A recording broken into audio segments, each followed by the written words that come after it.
Je suis venu faire un bilan de mon intervention de capture de nids de frelons hier, de destruction de nids de frelons. Là, j'ai regardé en haut et on voyait quelques frelons qui revenaient. C'est normal, hein, quelques frelons qui sont restés. Je ne sais pas ce qu'ils vont devenir. Donc, je reviendrai voir pendant combien de temps il y a quelques frelons qui reviennent. Donc, ça s'est très bien passé hier. Pour la partie capture, j'ai utilisé une technique qui est utilisée par les destructeurs. J'avais vu ça en particulier chez les Espagnols qui attrapent le nid dans son entier, qui l'enveloppent dans un sac en plastique et qui le récupèrent et qui le détruisent ensuite. Pour moi, là, c'était un peu la seule façon de faire, puisque moi, j'utilise pas de poudre, je ne peux pas injecter de la poudre dans le nid. J'aurais pu essayer d'injecter du savon, puisque c'est ma méthode préférée. Mais là, je ne pouvais pas expérimenter. Il y avait les policiers en bas qui attendaient la fin de mon intervention. Du coup, j'étais pas très libre, quoi. J'avais pas tout le temps que je voulais. Et je pouvais pas m'amuser à faire des tests, quoi. Du coup, ils étaient là pour m'aider, mais en fait, ils m'aidaient pas, ils me gênaient. Et donc, du coup, j'ai fait simple. J'ai enlevé le grillage, j'ai accédé au nid. Je l'ai mis dans le sac noir. J'ai fermé le sac et je l'ai emporté et c'était nickel.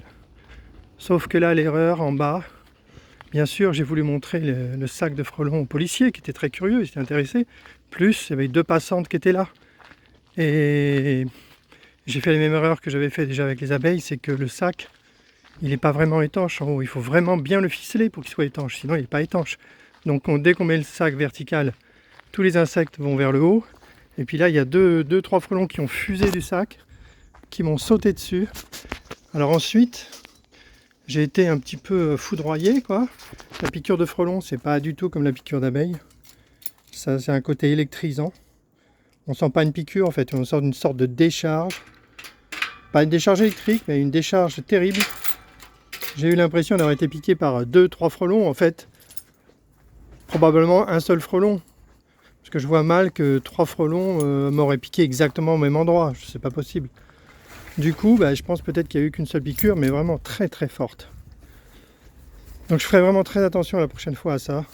Faire gaffe à pas être tenté de faire du spectacle. Et puis rester très concentré parce que là je suis passé à côté d'une catastrophe. Si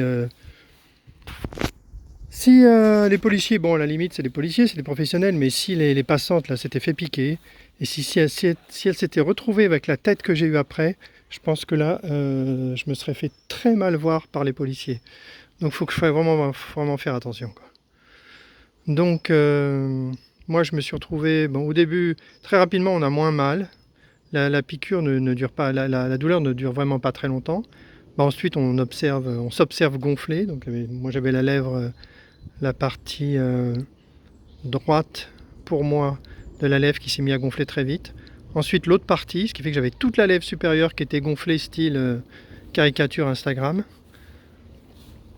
Et ensuite j'ai la joue droite qui a gonflé, la joue gauche qui a gonflé. À la fin j'ai fait une photo mais je la montrerai pas, hein, c'est clair. C'est vraiment horrible. Par contre je me suis pas inquiété du tout. J'avais du prédnisolone, donc j'en ai pris. J'ai pris deux comprimés. Et comme j'avais déjà été piqué par des guêpes et des frelons, je savais, en tout cas je pensais, peut-être à tort, que ça dure pas très longtemps en fait. Contrairement aux piqûres d'abeilles qui vont gonfler doucement, qui vont gonfler toute la zone. On peut avoir un poignet complètement gonflé et puis ça dure plusieurs jours. Alors que là, avec les guêpes, c'est plus brutal et ça s'estompe en fait. Et là, effectivement, toute la soirée, ce que j'ai ressenti, c'était un peu comme une rage de dents en fait, hein. Au bout d'un moment, ça diffusait, j'avais un peu mal aux dents.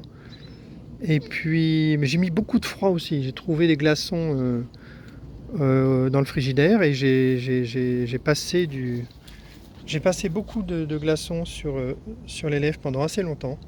Alors qu'est-ce qui a marché? Sûrement les deux, le froid et le prénisolone. Ce qui fait que ce matin au réveil, j'étais un peu groggy, hein, toute la soirée, j'étais pas en super forme non plus, hein. Mais au matin au réveil, tout avait disparu.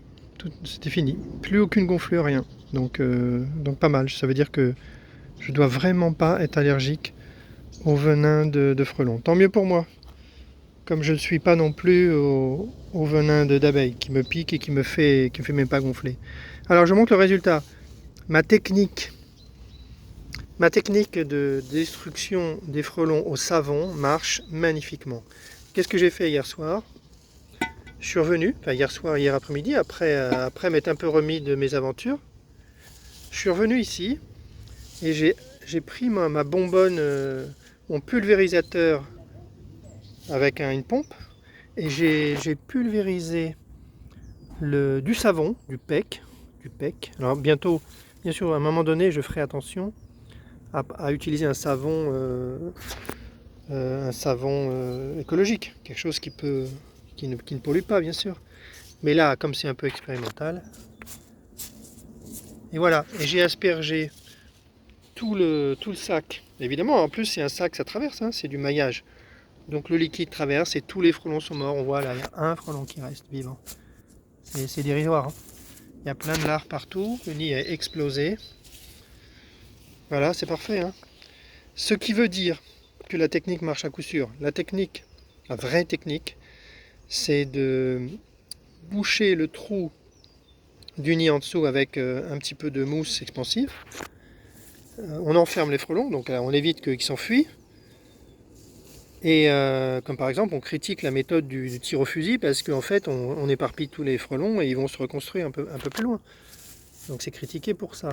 Donc là, on enferme les frelons, très simplement, on fait pchit comme ça et c'est terminé, hein. Ça gonfle et c'est terminé. Ça sèche après et c'est terminé. Les frelons sont enfermés pour un bon moment, avant qu'ils réussissent à percer leur propre nid. Il y a du temps, quoi. Et ensuite, on peut planter la buse, la tige du pulvérisateur dans le nid et puis asperger d'eau savonneuse et c'est fini. Terminé. Et là on le voit, hein, j'ai juste aspergé, là voilà. Donc si on met plein d'eau savonneuse dans le nid, voilà ce qui se passe. Il n'y a plus de frelons. Là je crois que j'ai vu un frelon vivant. Je crois que j'ai aperçu un frelon qui est vivant. Alors qu'il y en avait des dizaines dedans, hein. Il y avait peut-être 30 frelons là-dedans, 30, 40, j'en sais rien, j'ai pas fait très attention. Hier j'étais dans un autre état d'esprit que de compter les frelons. Voilà, je les vois même pas les frelons, hein, d'ailleurs. J'en avais plein hier dans le sac. Là, j'arrive pas à les voir. Mais j'espère qu'ils ne sont pas échappés. Mais je vais devoir vider le sac quand même pour vérifier. Parce que s'ils sont échappés, c'est une autre affaire. Allez, je fais une pause. Après, je vais regarder un peu le rucher. Voilà, j'ai tout misé, j'ai tout vidé par terre. Il y avait un seul frelon vivant que j'ai tué. Voilà, là. Voilà, ils sont tous morts avec le savon. Donc c'est nickel. Allez, tout à l'heure, je ramasserai ça. Je ne vais pas le laisser ici. Je ramasserai ça tout à l'heure. Allez, terminé pour ça. Allez, fin de la vidéo. C'était le bilan de la destruction du nid de frelon hier sur le clocher de Cône. D'ailleurs, qu'on voit ici, hein. On voit qu'il était, quelqu'un m'a demandé, en fait, il était là. C'est que le clocher est là, on le voit. Il est exactement à 90 mètres du rucher. J'étais des petits frelons, donc je pense pas qu'ils venaient sur ce rucher encore, parce que j'ai pas vu les petits frelons. Mais probablement qu'un jour ou l'autre, ils auraient découvert le rucher. Et nous, on craint les petits frelons en fait, hein, avec la tente. On n'aime pas trop les petits frelons. Si un jour on n'a que des petits frelons, il faudra ajuster les maillages. Allez, fin de la vidéo.